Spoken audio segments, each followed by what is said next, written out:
Good evening, mga kapatid at mga kaibigan.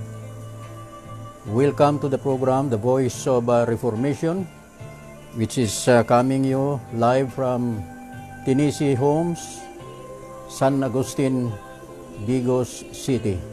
Mga kapatid, sa gabing ito, atin pong pasimula na ang ating live program at tayo po'y magkaroon muna ng isang panalangin.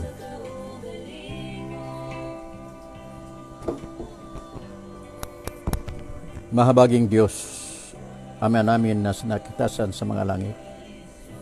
Sa gabing ito, Panginoon, kami po'y nagpapasalamat sa inyong dakilang pag-ibig at sa buong maghapon kami po'y inyong iningatan at pinagkalooban kami ng pagkakataon sa gabing ito upang aming isagawa ang programa ng The Voice of Reformation.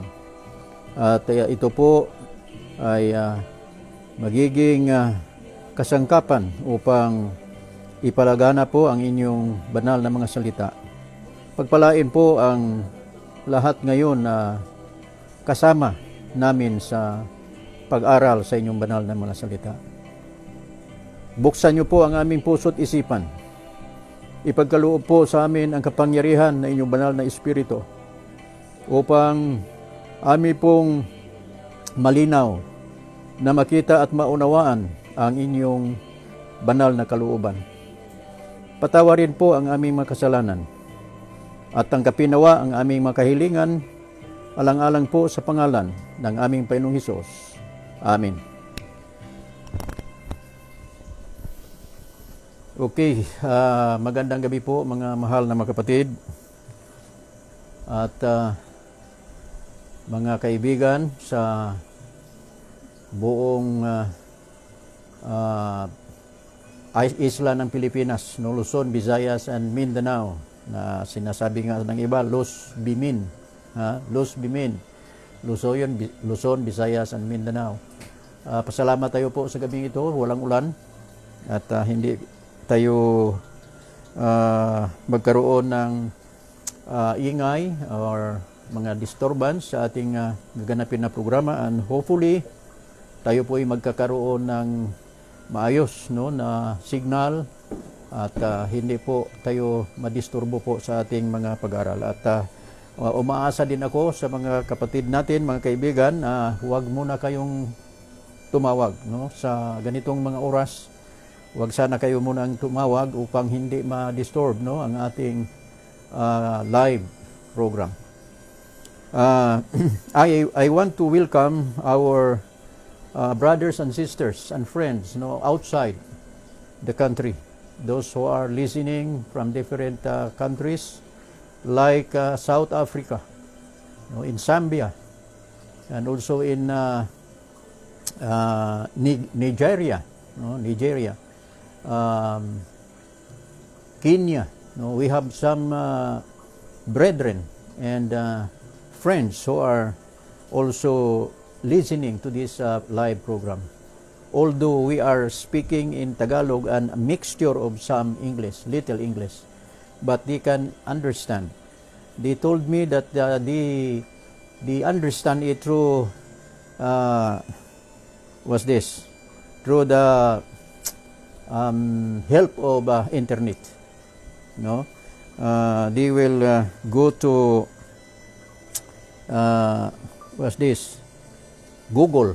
No, they will go to Google and try to find the meaning of the Tagalog language that we are using, and then it helps them to understand, no, some, if not much, some of the points that we are discussing. They can also get something, no, out of this live program.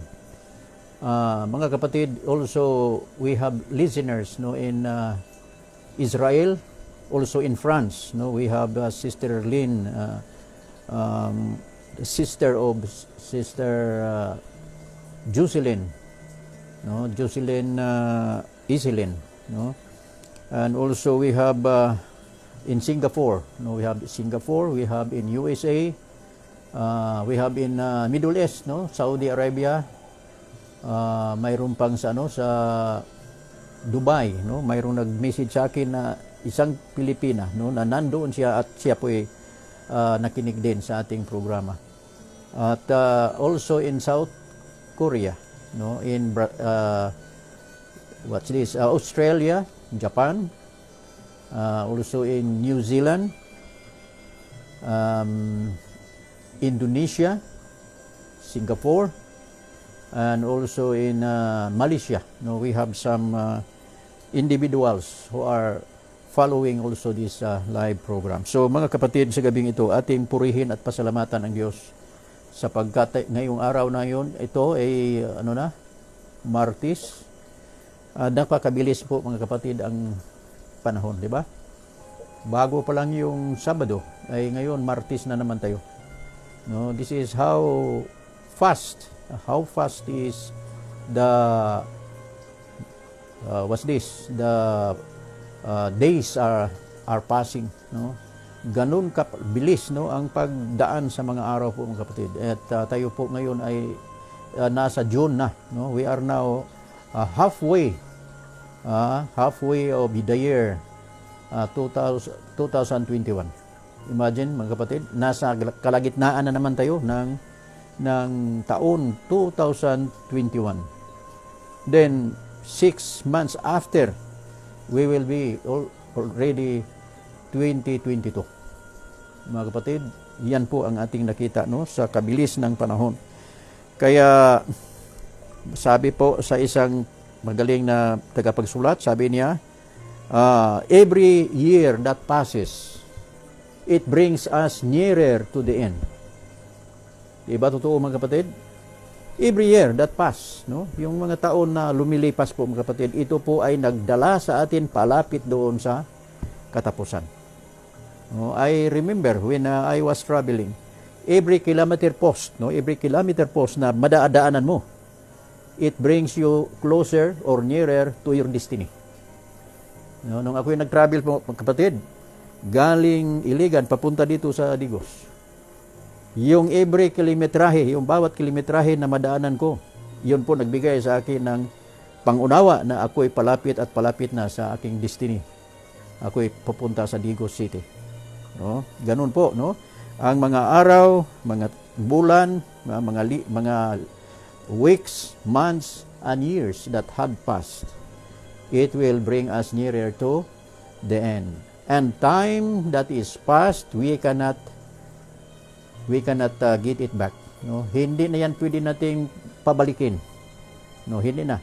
It will not come back to us again. It will pass to eternity. No, it will pass to eternity. So sa gabing ito po mga kapatid, bago tayo po magkaroon ng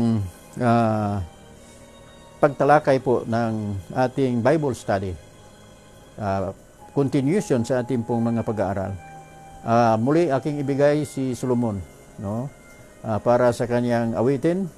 At nandito siya, no, ng aking grandson Solomon Esteliuri. Siya po ang nais po maghandog ng isang awitin. Okay.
Why have you chosen me out of millions?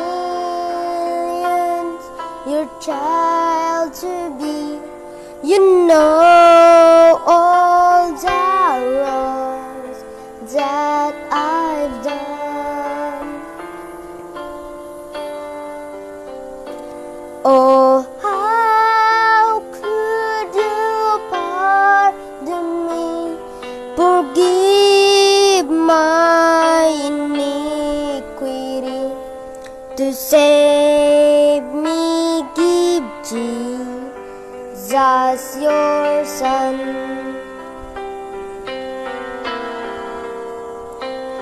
But Lord, help me be what you want me to be. Your words I will strive to obey.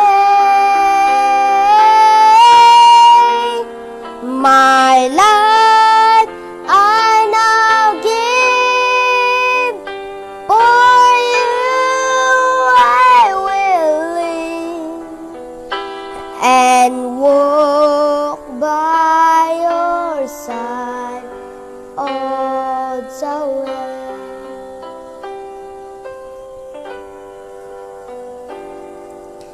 I am amazed to know that a God so great could love me so. He's willing and wanting to bless. His love is so wonderful, His mercy so bountiful. I can't understand it, I confess.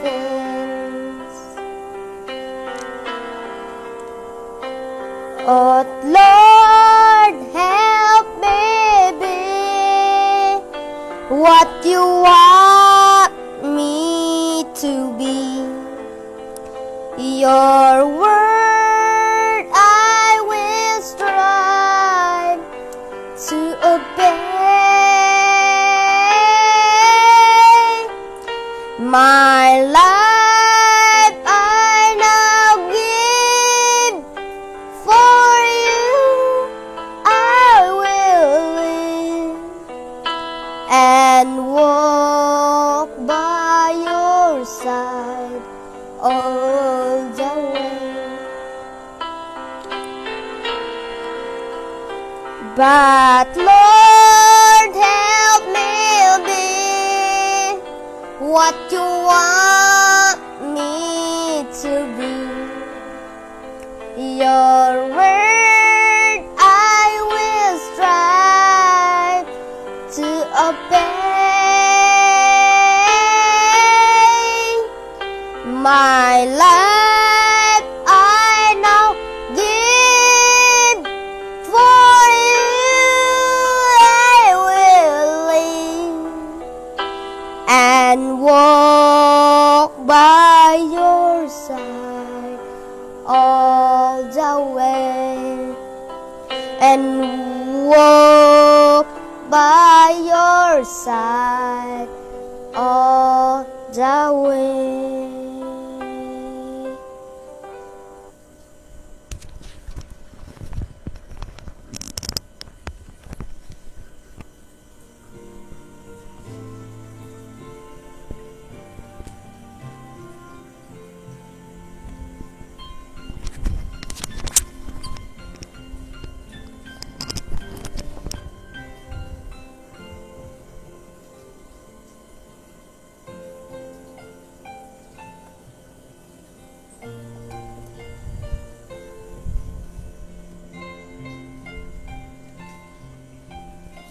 Okay, mga kapatid, we thank you, Solomon, for that message of the song. Atin pong ipasalamatan, no, ang diwa ng awit, no, why have you chosen me of the millions Sa dami ng tao, sa karami-dami ng tao, mga kapatid. Bakit ako, Panginoon, ang napili mo? No, why have you chosen me? Sa millions o billions sa mga tao, mga kapatid, bakit tayo pa ang napili ng Panginoon upang maglingkod po sa Kanya? Diba? Isang karangalan, isang pribilehiyo, mga kapatid, na sa kadami-dami ng mga tao, tayo, ikaw at ako, ang pinili ng Diyos na makibahagi sa Kanyang sakripisyo. Yung pagtawag niya sa atin, mga kapatid, hindi upang tayo maging maluwang ang ating buhay, hindi upang maging easy ang ating buhay. Tinawagan tayo ng Panginoon upang magsakripisyo, makibahagi sa Kanyang sakripisyo. Tinawagan tayo upang ating tanggihan, lubos ang ating mga sarili. No, kaya sabi ni Jesus, if you want to follow me, you must deny yourself. You must leave everything. No? Iwanan mo ang lahat. And then, sumunod ka sa akin. Diba yun ang sabi ng Panginoong Diyos sa Kanyang mga disipulo? Iwanan niyo ang lahat. Yung mga fishers of men, mga kapatid, iniwanan niya ang lahat. Yung kanilang kabuhayan, di ba? Kabuhayan nila po ay yung lambat at saka yung kanilang sakayan, yung kanilang boat, no? Yung kanilang bangka. Iniwanan nila po lahat at sila po sumunod kay Jesus Christ. So, yun po ang pagpili ng Panginoon sa atin. No? Pinili tayo niya upang makibahagi sa Kanyang sakripisyo, makibahagi sa pagtitiis, makibahagi sa Kanyang pagsunod sa kalooban ng Ama. At yun po ang layunin ng Diyos kung bakit tayo, kayo, tayong lahat na tumanggap kay Panginoong Hesukristo, na tayo po ay Kanyang pinili. No? At sabi doon, now I will give my life to you. Ngayon po, ibigay daw natin ang ating buhay sa Kanya. Di ba kagabi ating sinasabi po, binasa po natin, we must love the Lord our God with all our hearts, with all our minds, and with all our soul. Yung buo, lubos na paglilingkod sa Diyos. No? Mayroon pa ngang isang talata po dito sa Psalms. Psalms 138, verse 1. Sabi po dito, I will praise thee with my whole heart. Before the gods will I sing praises unto thee. Ano po ang sabi ng Psalmista David? Sabi niya, I will praise thee with my whole heart. Yung buo, yung lubos na puso po sa ating paglilingkod sa Diyos. Kailangan niya po ang buo. Hindi yung partial, hindi yung portion lamang, kung hindi yung kabuuan ng ating pagkatao. Kabuuan ng ating puso, kabuuan ng ating kaisipan, kabuuan ng ating kaluluwa. Atin pong ipagkaloob at ipaglingkod sa Diyos. Now, atin pong natalakay nung isang yung nakalipas nating aral na ang pagpalain ng Diyos, yung blessed, sabi doon, come ye blessed of my Father. Sino yun? Those who obey His will. Yun ang sabi po ng Panginoong Hesus. Hindi lahat na tumatawag sa akin, Panginoon, Panginoon, kung hindi yun lamang gumaganap sa kalooban ng aking Ama na narot sa langit. No? Not everyone that calleth unto me, Lord, Lord, shall enter into the kingdom of God. But only those who have done His will. Yun lamang na tumutupad sa Kanyang kalooban ang makapasok doon sa kaharian ng Diyos. Ito po ang nakasulat po sa Matthew Kapitulo 7, versikulo 21. No, yan po ang sabi ni Panginoong Hesus. Not everyone that saith unto me, Lord, Lord, shall enter into the kingdom of heaven, but he that doeth the will of my Father which is in heaven. Hindi ang bawat nagsasabi sa akin, Panginoon, Panginoon, ay papasok sa kaharian ng langit, kung hindi yung gumaganap ng kalooban ng aking Ama na nasa langit. Mga kapatid, importante po na ating maganap ang kalooban ng Diyos. Sa ating pagtanggap sa kanyang panawagan sa atin po, that is the beginning of our life in fulfilling, in obeying His will. Pag ating tinanggap po ang panawagan ng Diyos sa atin, yun po ang pagsimula na ating gagampanan at atin ang isagawa po sa ating buhay ang kanyang kalooban. Ang sabi niya, not everyone, hindi lahat na nagsasabi sa akin, Panginoon, Panginoon, or tumatawag sa akin na Panginoon, Panginoon, makapasok sa kaharian ng langit kung hindi yun lamang gumaganap sa kalooban ng aking Ama. Yung gumaganap sa kalooban ng Ama, mga kapatid, sila yung mga tao na tumutupad sa kanyang mga kalooban o sa kanyang mga kautusan. No? Di ba? Binasa po natin sa Psalms. No, Psalms 40. Verse 8. Anong sabi po, mga kapatid? I delight to do thy will, O my God. Yea, thy law is within my heart. Yung gumaganap sa kalooban ng Diyos, mga kapatid, kalooban ng Ama, ay yung mga tao na mayroong kautusan sa kanilang mga puso. Sabi dito, aking kinaluluguran, sundin ang iyong kalooban, O Diyos ko. Oo, ang iyong kautusan ay nasa loob ng aking puso. Yung mga tao pala, mga kapatid, na gaganap sa kalooban ng Diyos, na yung gaganap sa kalooban ng Diyos, sila po yung makapasok sa kaharian ng langit, ay yung mga tao po na sa kanilang puso, sa loob ng kanilang puso ang kautusan ng Diyos. Hindi yung mga tao po na tumatakwil sa kautusan ng Diyos. Hindi yun ang mga tao na nakaganap ng kalooban. Yung mga gumaganap ng kalooban ng Diyos ay yung mga tao na ang kanilang puso, sa loob ng kanilang puso po, nandoon ang kautusan ng Diyos. Nandoon yung kautusan ng Diyos, mga kapatid. At kapag ang kautusan ng Diyos ay nasa ating puso, mga kapatid, it will be in our mind. No? Kasi yung puso natin, konektado yan sa ating kaisipan. Sabi po sa Proverbs, as a man thinketh in his heart, so is he. Kapag nasa puso natin ang kautusan ng Diyos, it will reflect in our minds. Now, what is in our mind? It will be seen in our life. No? Makita yan sa ating kaisipan o sa ating sarili, no? Sa ating buhay. Halimbawa, pag sabihing nasa isipan mo, mga kapatid, na ikaw'y lalabas, makita ng mga tao na ikaw'y lalabas. Diba? Nasa isipan mo na ikaw'y pupunta ka sa syudad, makita nila na pupunta ka doon.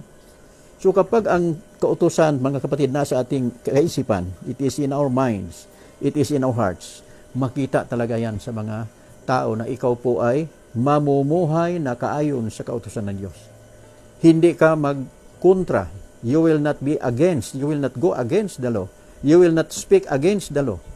But you will speak in honor of that holy law of God. Na hindi mo yan kukontrahin. Hindi mo yan sisirain. You will protect that law because you will be living, you will be doing according to the law because it is in your hearts. It is in your mind. Yun pong sabi dito, I delight to do thy will, O God, yea, thy law is within my heart. At ang kalooban ng Panginoon, mga kapatid, His will, ang kalooban ng Diyos, mga kapatid, ay tayo po ay kaniyang yung tinatawag na pabanalin. No? Tayo po ay kaniyang pabanalin. No, that is the will. No, it is the will of the Father na tayo po ay kaniyang gawaing banal. No? Tingnan natin ha.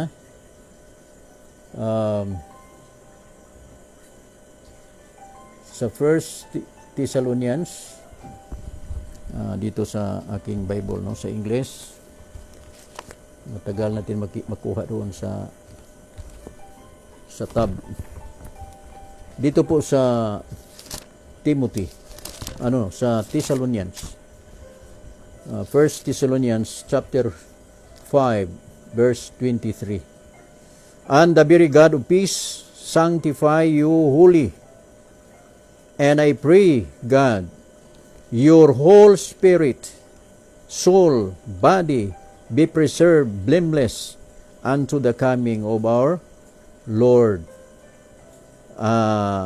Jesus Christ.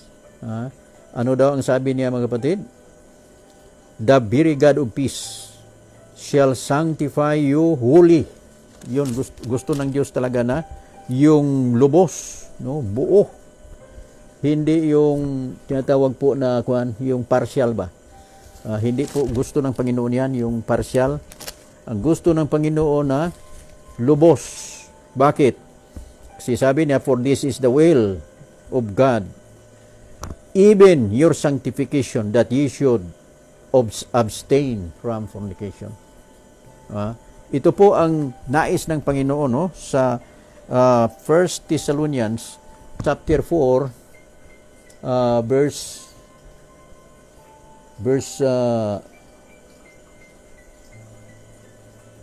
sabi dito sa verse 3, no, sapagkat ito ang kalooban ng Diyos sa makatuwid bagay ang inyong pagpakabanal. Ang kalooban ng Diyos, the will of God is that we should be sanctified. Di ba? Kung ating isip-isipin, mga kapatid, kalooban ng Diyos na tayo po ay nasa ating puso ang kanyang mga kautusan. Now, ang mga tao na gumaganap sa kalooban ng Diyos at ang kautusan ng Diyos ay nasa loob ng kanilang puso, sila po yung magiging banal. At kung sila'y maging banal, sila po yung may karapatan papasok doon sa kaharian ng langit. Diba? Sabi po sa Revelation 14 verse 12, here is the patience of the saints. Here are they that keep the commandments of God and the faith of Jesus. Malinaw talaga, mga kapatid. Hindi natin maaring pagkontrahin o ating yung tinatawag ba na kalabanin yung sinasabi ng Biblia. Bakit sinabi kong kalabanin? Kasi marami kasi sa mga tao ngayon nagtuturo na pag nanampalataya tayo sa Diyos, pag ating ginaganap yung kalooban ng Diyos, hindi na kailangan ang kautusan. Yun po ay kontra dito sa sinabi ng Biblia. Sapagkat ang sabi ng Biblia, kapag ikaw po ay banal, you have the faith of Jesus and you are keeping His commandments.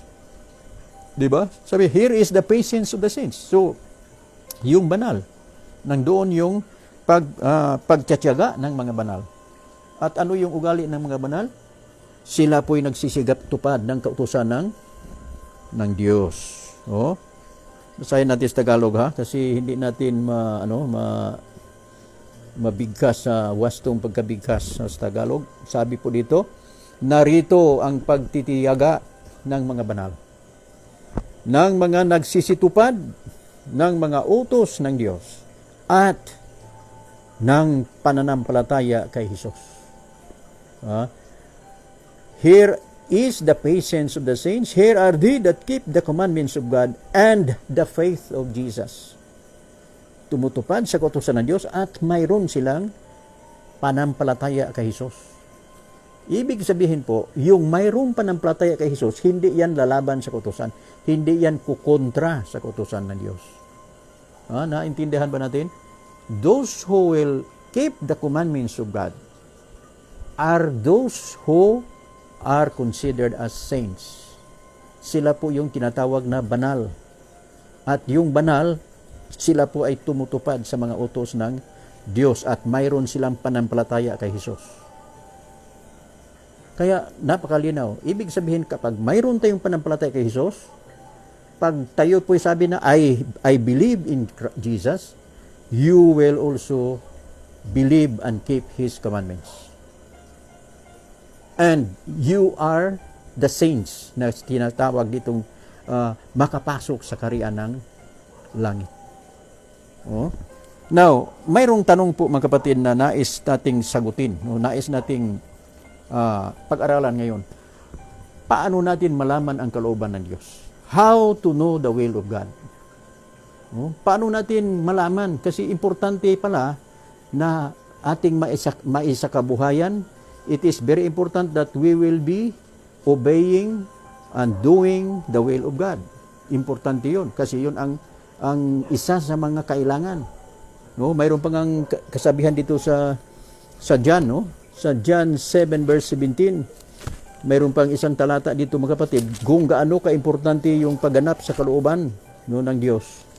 Ito po'y safeguard, no, bilang isang Kristiyano. This is a safeguard na ikaw po ay makasigurado. Sabi sa John 7 verse 17, if any man will do his will, he shall know of the doctrine. Ano daw ang mangyari mga kapatid kapag ating ginaganap ang kaniyang kalooban? Ano ang sabi ni Panginoong Hesus? Sabi niya, if any man will do his will, he shall know of the doctrine. Kung ang sinumang tao ay nag-iibig gumawa ng kaniyang kalooban, ay makikilala niya ang turo. Kung ito'y sa Diyos o kung ako'y nagsasalita na mula sa aking sarili. Ibig po sabihin, safeguard. No? Isang safeguard ang pagganap sa kalooban ng Diyos. We will be guided. What is truth? Magiyahan po tayo sa pagkilala kung ano ang katotohanan. Hindi po tayo matalang. We will not be misled. We will not be misguided. We will not be deceived. If we will be doing the will of God, if we obey the will of God, we will know of the doctrine. Malalaman po natin ang turo, ang wastong turo, ang tama na turo, malalaman po natin kapag ating ginaganap ang kalooban ng Diyos Ama.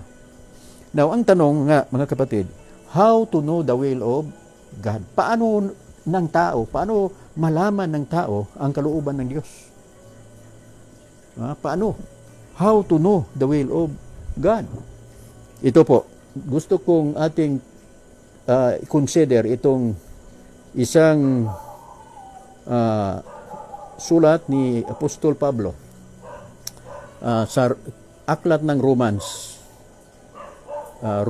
no, sa Roma. Sabi po dito, I beseech you therefore, brethren, no, Romans chapter 12 verse 1 and 2. No, Romans 12 1 and 2. Dito po aking nakita dito sa talata na ito, dito po natin makita kung paano natin malaman ang kalooban ng Diyos. How to know the will of God here in these verses. We will be guided how we can understand and how we can know the will of God. Ito po.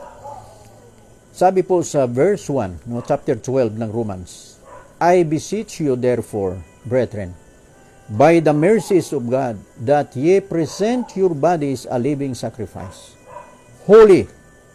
Nandito naman yung salitang holy, banal, no? Acceptable unto God, which is your reasonable service.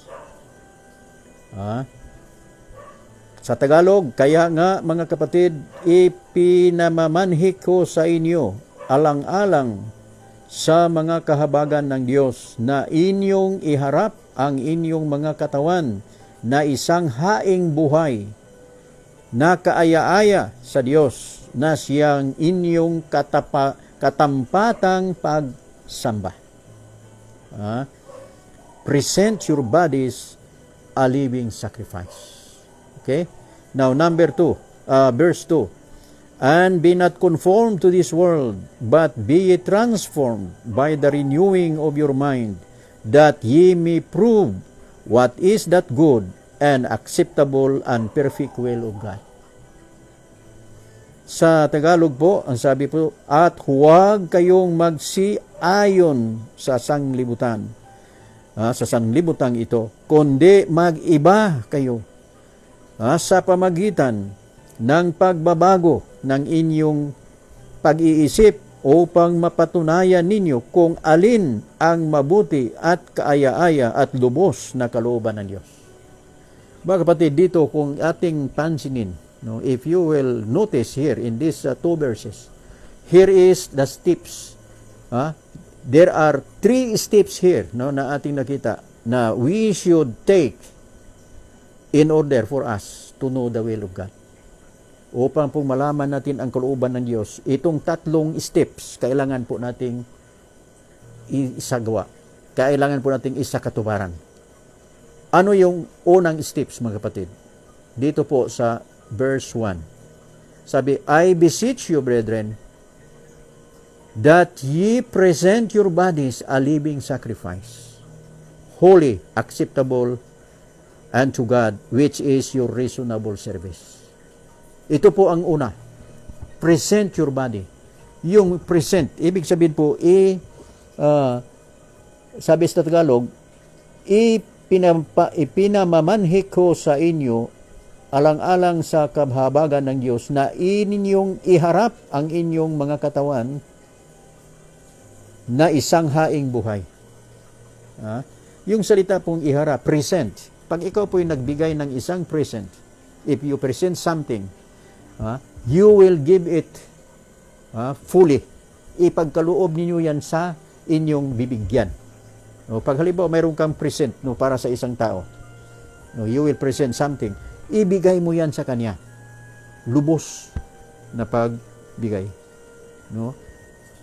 Yun po ang kailangan natin. Ourselves, our body, we must present it to God. We must surrender it to God fully. Yun po ang number 1.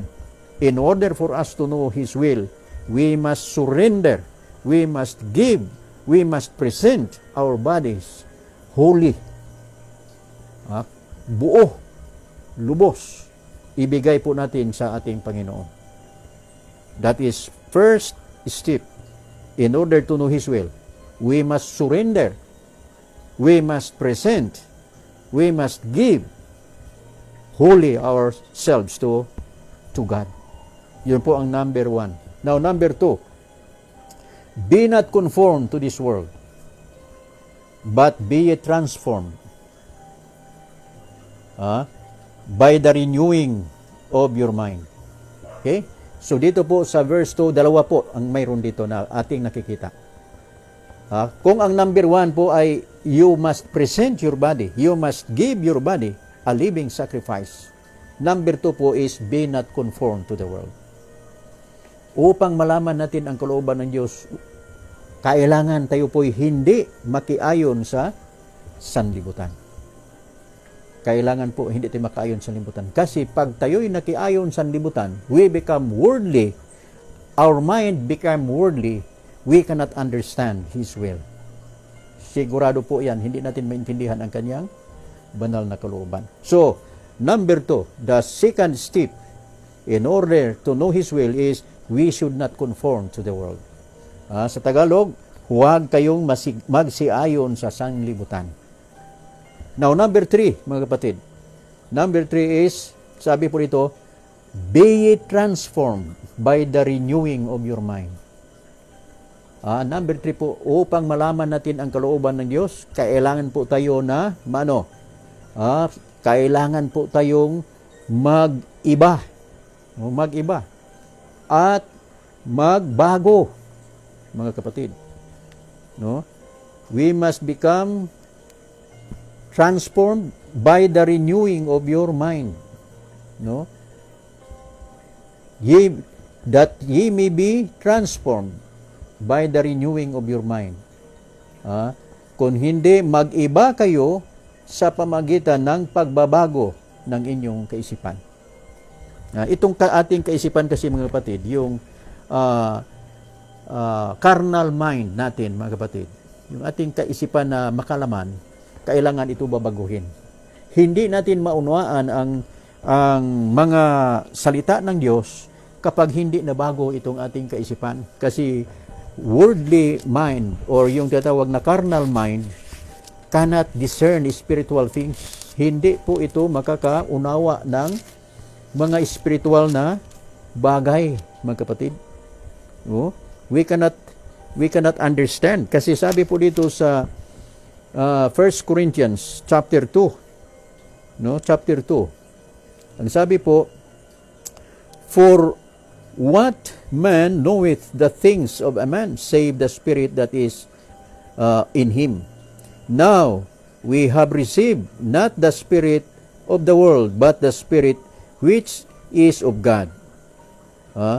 But the natural man receiveth not the things of the Spirit of God, for they are foolishness unto him. Neither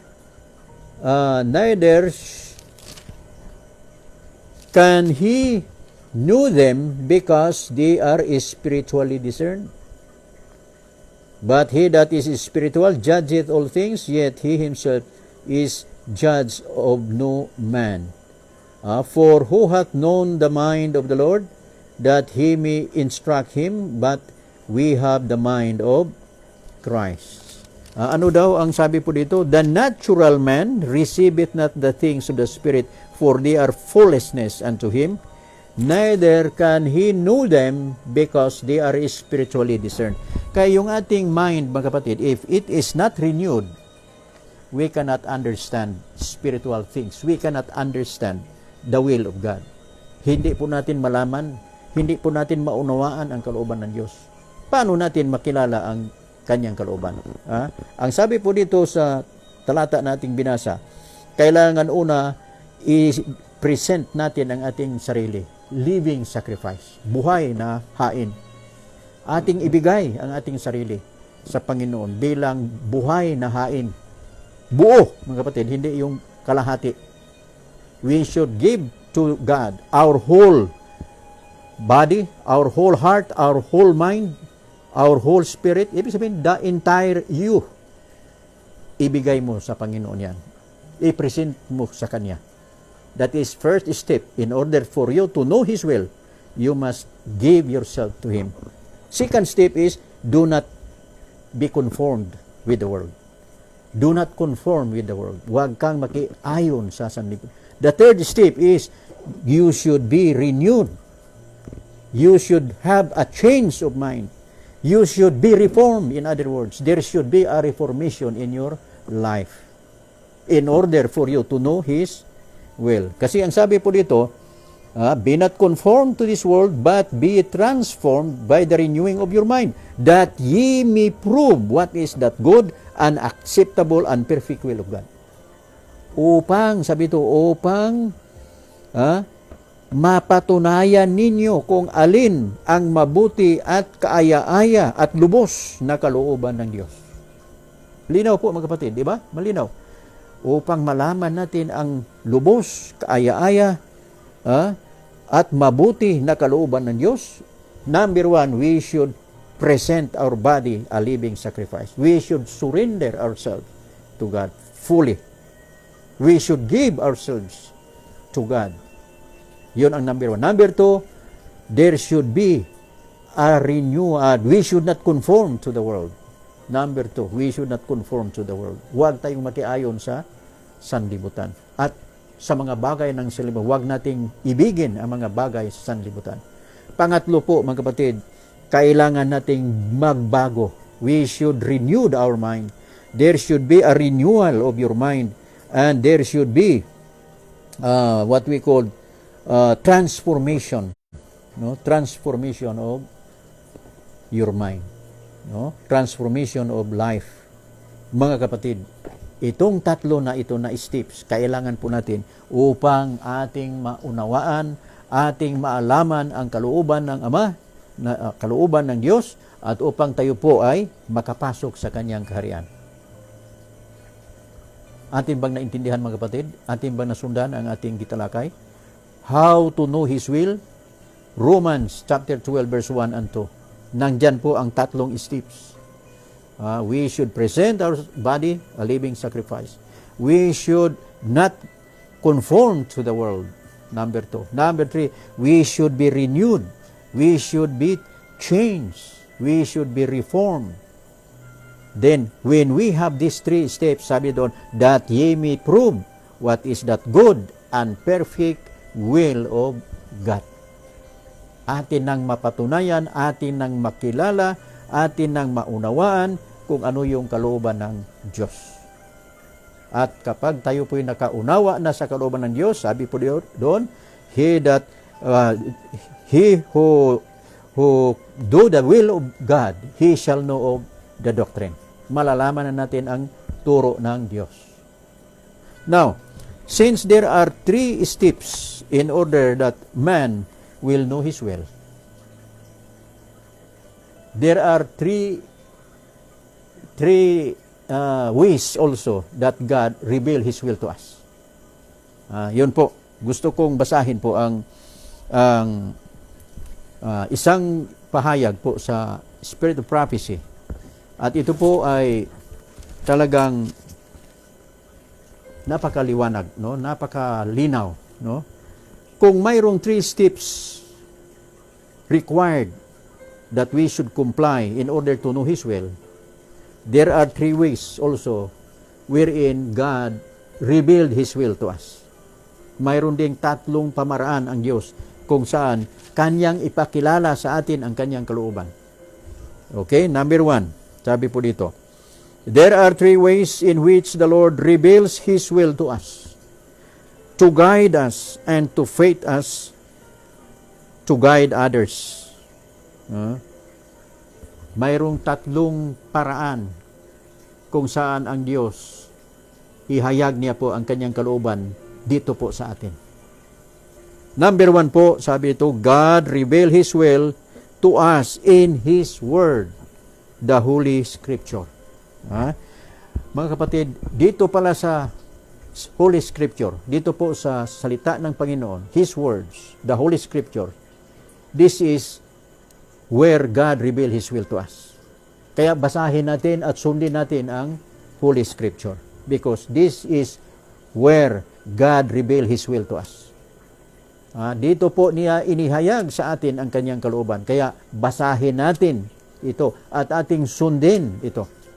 Because sabi po dito, this is where God revealed His will to us. He revealed His will to us in His Word, the Holy Scripture. Now, pangalawa na pamaraan kung saan doon inihayag ng Diyos ang Kanyang kalooban. Sabi po dito, He revealed His will to us through the voice of the Holy Spirit. Mga kapatid, this is the way. Second.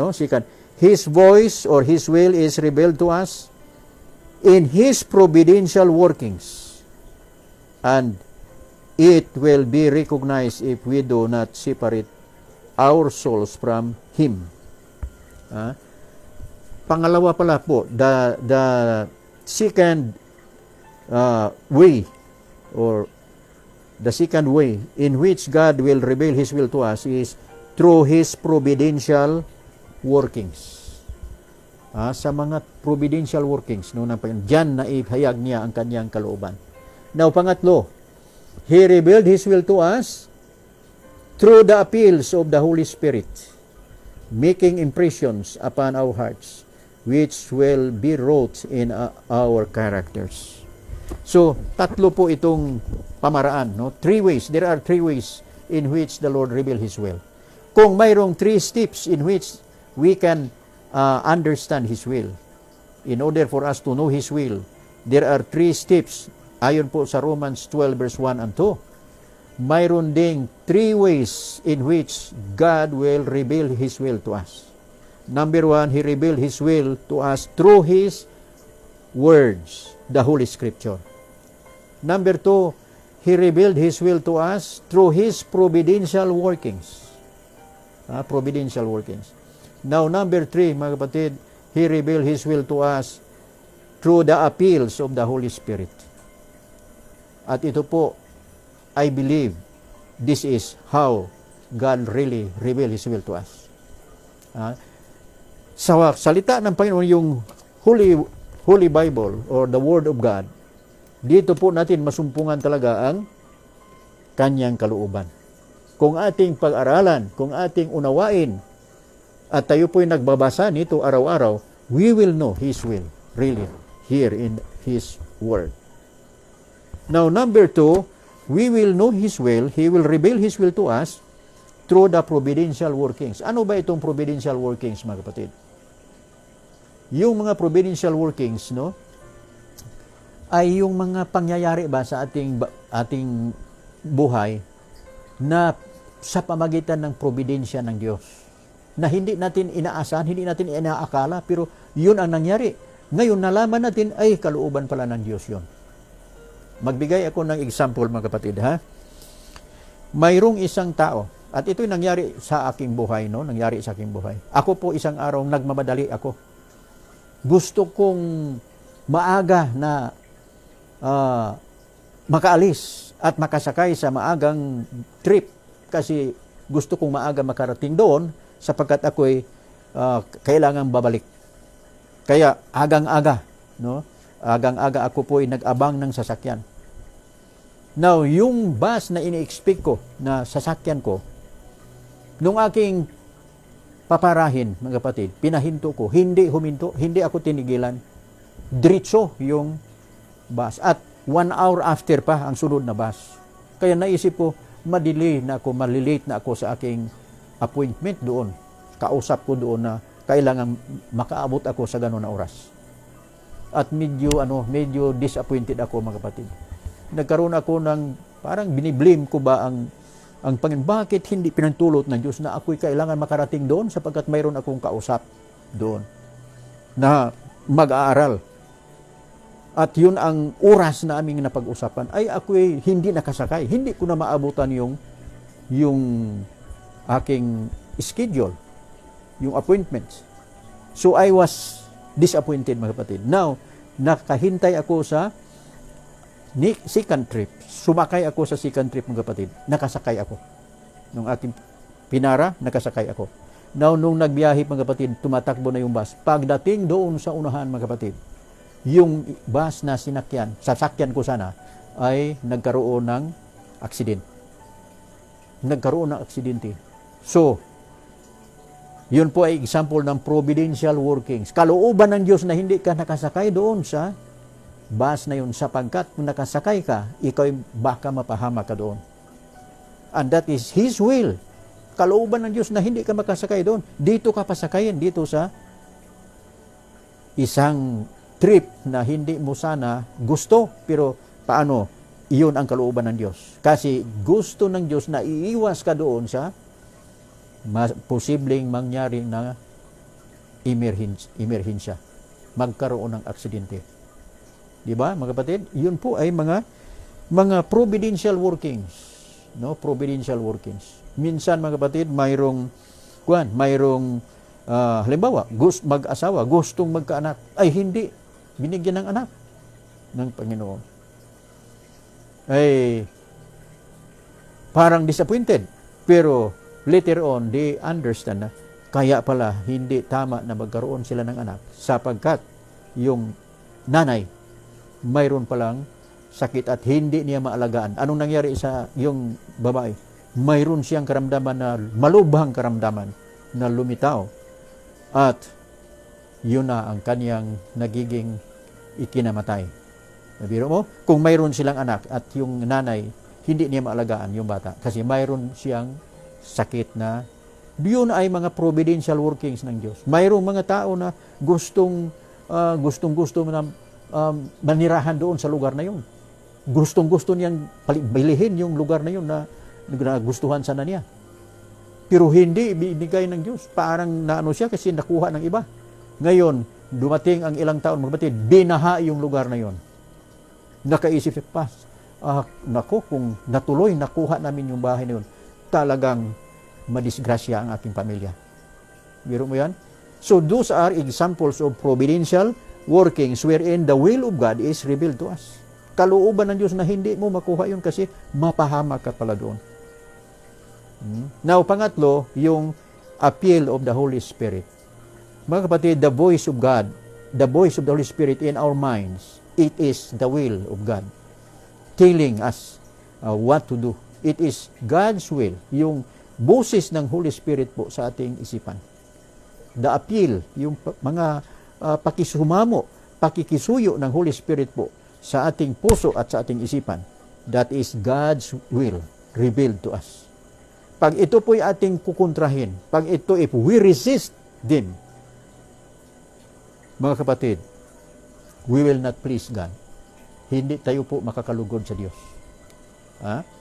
So, mga kapatid, sana atin pong naintindihan itong mensahe sa gabing ito. In order to be doing His will, we must know His will. Romans 12 verse 1 and 2, yun po ang 3 steps. Paano natin malaman ang kanyang kalooban? Surrender or present your body. Give your body a living sacrifice to God. I-surrender po natin ang ating sarili sa Panginoon. Number 2, kailangan na hindi tayo makipagsang-ayon sa sanlibutan. Pangatlo po, mga kapatid, we should be renewed. Kailangan mabago tayo so that we can understand, we can know His will. Kailangan mabago ang ating isipan kasi yung carnal mind, we cannot understand spiritual things. Now, dahil mayroong 3 steps kung saan doon po natin malaman ang kanyang kalooban, ang Diyos mayroon ding 3 ways in which He will reveal His will to us. Number 1, He revealed His will to us through His words, the Holy Scripture. Diyan natin malaman ang kanyang kalooban sa banal na kasulatan. Kaya magbasa po tayo ng banal na kasulatan. Ating unawain po ang banal na kasulatan. Number 2, God revealed His will to us through His providential workings. Yun po, ating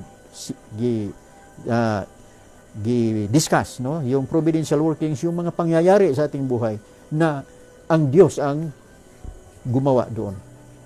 At sa ulihi ating makita na, talagang pasalamat tayo sa Panginoon na yun ang Kanya palang kalooban na ihayag sa atin. Pangatlo po na paraan ng Diyos upang malaman ang Kanyang kalooban, we should listen the appeal of the Holy Spirit.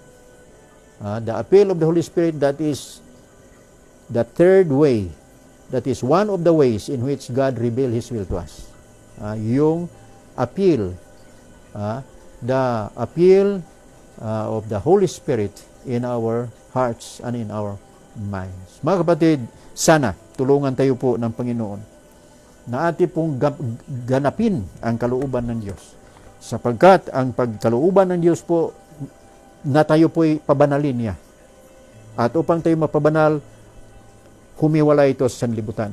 Tuparin natin ang kanyang mga utos. Magkaroon tayo ng panampalataya kay Panginoong Hesus. At tiyak mga kapatid, we will be doing His will. And as we have done His will, we will enter into His kingdom. Matthew 7 verse 21, not everyone that saith unto me, Lord, Lord, shall enter into the kingdom of heaven, but he that doeth the will of my Father which is in heaven. Then, yung gumaganap sa kalooban ng Diyos, sabi po, come ye blessed of my Father, inherit the kingdom prepared for you from the foundation of the world. Then, yung gumaganap sa kanyang mga kautusan, sabi po sa Revelation 22 verse 14, sabi po doon, blessed are they that do His commandments, that they may have right to the tree of life, and may enter in through the gates of the city. Mga kapatid, gampanin natin, tuparin natin ang kanyang kalooban. Alamin natin ang kanyang kalooban. This is my wish and my prayer. May the Lord bless each one of us. Now, let us have a prayer to close our program.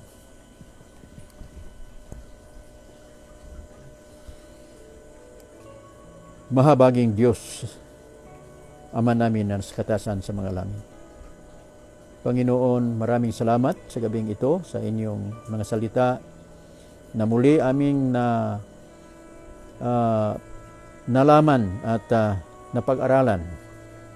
Tulungan niyo po kami, Panginoon, na maunawaan namin ang inyong banal na kalooban at ipakita po sa amin through your providential workings and through your holy words and through the appeal of the Holy Spirit. Please reveal to us clearly thy holy will, O Father, so that we may be blessed and we will be welcome to enter in your kingdom, heavenly kingdom. Panginoon, pagpalain ang bawat isa na kasama po namin sa gabing ito. Tulungan niyo po ang aming mga kapatid at ang aming mga kaibigan, yung mga nagsusuri pa sa inyong mga katotohanan.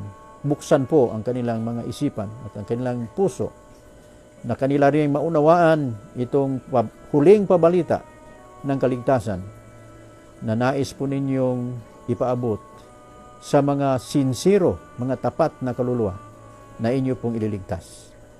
Patawarin po ang aming mga kasalanan. Lahat na ito'y aming hiniling sa pangalan ng aming Panginoong Hesus. Amen. Okay, thank you so much mga kapatid and good evening. At ngayon ating i-recognize at ating batiin ang ating mga kasama. Sino-sino silang mga kapatid natin ngayon na nakibahagi po sa ating pag-aaral ngayong gabi.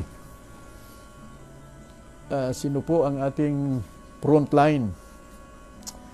Sister Millie Manguba Jacinto. Thank you, Sister Millie, for always present. No? Laging nasa frontline ang ating kapatid na Sister Millie Manguba Jacinto and Brother Rolando Jacinto of Arizona, USA. No? Sila po ay nasa Arizona, USA. Sister Millie Manguba Jacinto and Brother Roland Jacinto. Good evening and thank you so much, Brothers Roland and Sister Millie. Tapos ang pangalawa po ay ang aking kapamilya, si Sister Bikbik Salutan.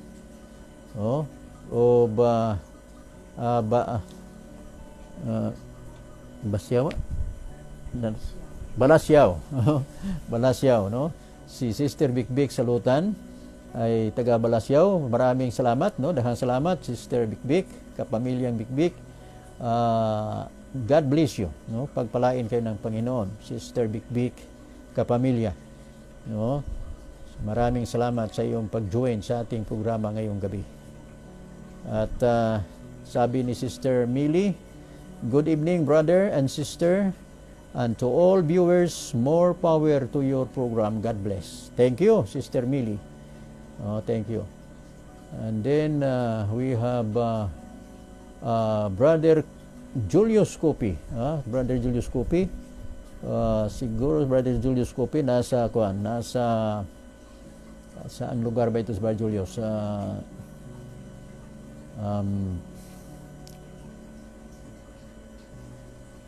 Wala ito sa nasa Ilocos Sur ba o sa Ilocos La Union. No, hindi ko masyado. Brother Julius, kung saan ka ba naka-station ngayon. Anyway, thank you. Thank you for joining with us in this live program. God bless you, Brother Julius. And Brother Murphy Agidan, Kopi Dabudab. Hindi ko gaanong ito, Brother Murphy Agidan. Ano kaya ito ni Brother Julius? Tiyuhin kaya ito? Morphy Agidan Kopi Dabudab. I think taga Ilocos Sur pa rin ito, no? Banda doon sa may Lamag, Quirino. Kasama ito nila ni Sister Inday Akinde, Sister Nuria, doon sa Lamag, Quirino, Ilocos Sur. Then kasama din natin ngayon ang aking panganay, Jennifer Pino of Kapatagan. Maraming salamat, Jen. Thank you for watching the program. God bless you. At sana nasa mabuting kalagayan kayo dyan, mga anak. No? Pagpalain kayo ng Panginoon. Tapos, nandito naman si Brother Jerry Enrico. Sabi niya, amin. Mabuti at nag-amin si Brother Jerry Enrico. Salamat, Brother Jerry, at pagpalain kanawa ng Panginoon. And then we have Sister Noemi Abalos Magudang. Also, she is watching, and I think she is watching in kuwan yata, nasa Metro Manila. Siguro ito si Sister Noemi Abalos Magudang. No? Maraming salamat, Sister. Good evening and thank you. Tapos we have Alarik na Alcab. Si Sister kuan ito, si Sister Baklaan Sirila. Sirila Baklaan. Mahirap. Ako sanay-sanay din ako sa mga ganitong kuan, mga baliktad ba. Kasi noong ako'y kabataan pa, labi na sa eskwelahan, ganyan kami noon, ganyan ang mga ginagawa, baliktarin yung salita. Marunong, magaling na magsalita na baliktad eh. So ganito din, no, ang pangalan ni Sister Sirila Baklaan. Okay, good evening, Sister Sirila of Kidapawan City, no, North Cotabato. Maraming salamat, Sister Sirila. Kasama sila si Dudong, at saka si Linjen, at lahat ng mga staffs ng karinderya, vegetarian karinderya ni Sister Sirila sa may Kidapawan City. Yung gusto ng vegetarian food, yung nagda-diet dyan, no? Mga gustong mag-reduce ng timbang at mag-iwas ng high blood, mag-iwas ng sakit sa puso, mag-safe kayo ng vegetarian, no? Mag-VG kayo at doon kayo pupunta sa may palengke ng Kidapawan, no? Tapat lang ng Mercury, nandyan yung vegetarian karinderya ni Sister Sirila Baklaan. Okay, thank you, Sister Sirila. God bless you. Tapos Brother Renante Alamag, no? Si Brother Renante Alamag of Del Gallego, Camarines Sur is watching. Thank you, Brother Renante, with the Sister Maribel Belia Vicencio Alamag. No? Maraming salamat. God bless you. And good evening sa inyo dyan. Tsaga Del Gallego. Tapos we have here Ryan Guanson Dumaguet. Oy, ang aking pamangkin. Nasaan kaya ngayon si Ryan? Ryan is maybe he is floating now on the ocean. Nasa dagat ito ngayon si Ryan. Hindi ko lang alam, baka nagdumaong ito kung saan bang lugar. Nasa barko ito, no, si Ryan.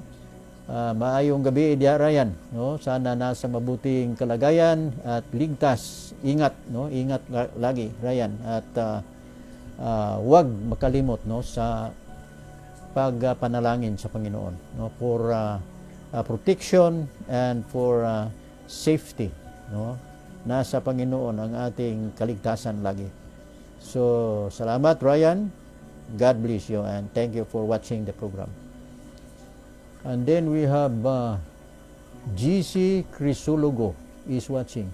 Oh, Brother GC. Si Brother GC sa Pangpalay. Oh, Brother GC Crisologo for the first time, no? Brother GC, thank you.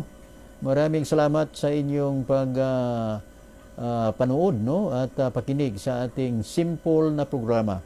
Dito po sa Voice of Reformation. Galing sa Digo City, no? Nasa Digo City kami, Brother GC. At kumusta kaya kayo dyan, Brother GC Crisologo? At saka yung iyong mga kapatid, hindi ko na masyadong maalala, no? Yung inyong, sino ba yung nanay nila? Nalimutan ko na rin. Wala na yung si brother ko, yung tatay nila. Wala na si brother Armando Crisologo. Nalimutan ko yung pangalan ng mama ninyo, brother GC. Matagal-tagal na rin kasing panahon yon, no? Ilang mga dekada na bilangin na mga dekada na, sobra ng siguro 2 dekada na hindi tayo nagkikita, no? So nalimutan ko na yung pangalan ng nanay niyo, yung mga kapatid, no? Pero si brother JC hindi ko makalimutan ito, no? Siguro mayaman na ito talaga ngayon, no? Lalo nang yumaman ito si brother JC kasi mayroong mayroong hardware, no? Hardware tsaka parang auto supply yata, no? Diyan sa may sapang palay, Bulacan, no? Okay, thank you brother GC Crisologo. God bless you. And then we have Sister Imelda Dumagit Libres, no? Also is watching from Davao City, no? Maraming salamat, Imi,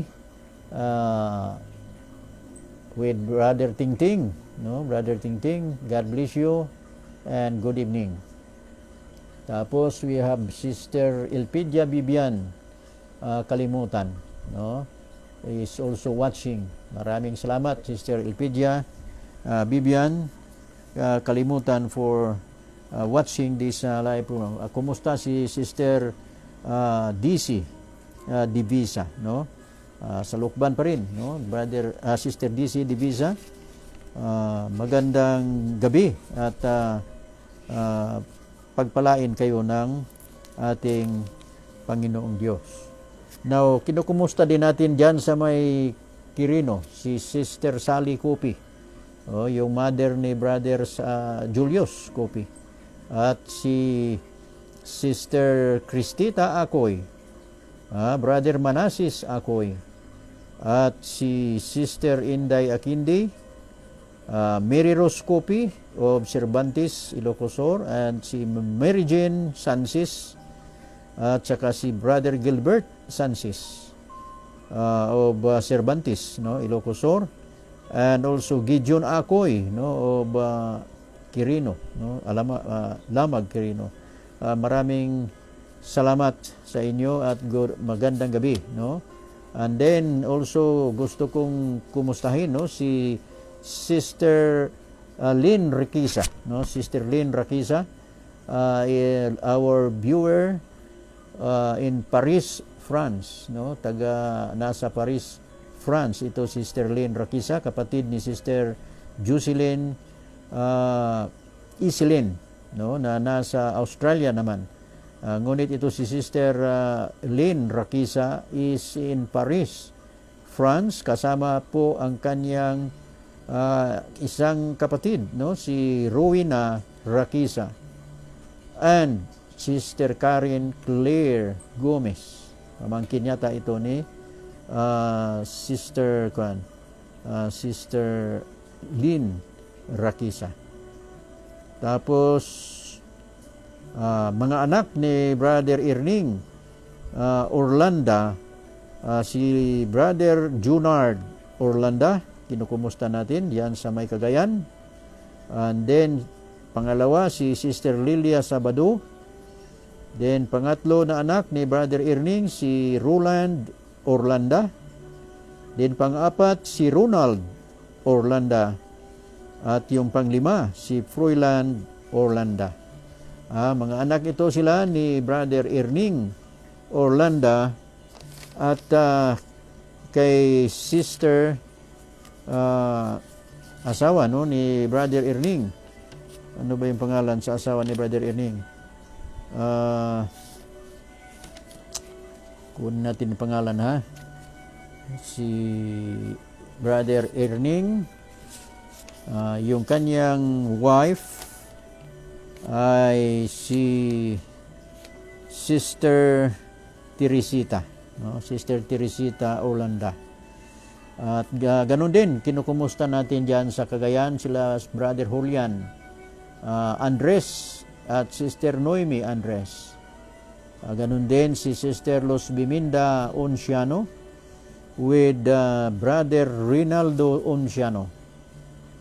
No? And dyan sa may Isabela, si Brother Elias Hardines and Sister Isabel Hardines.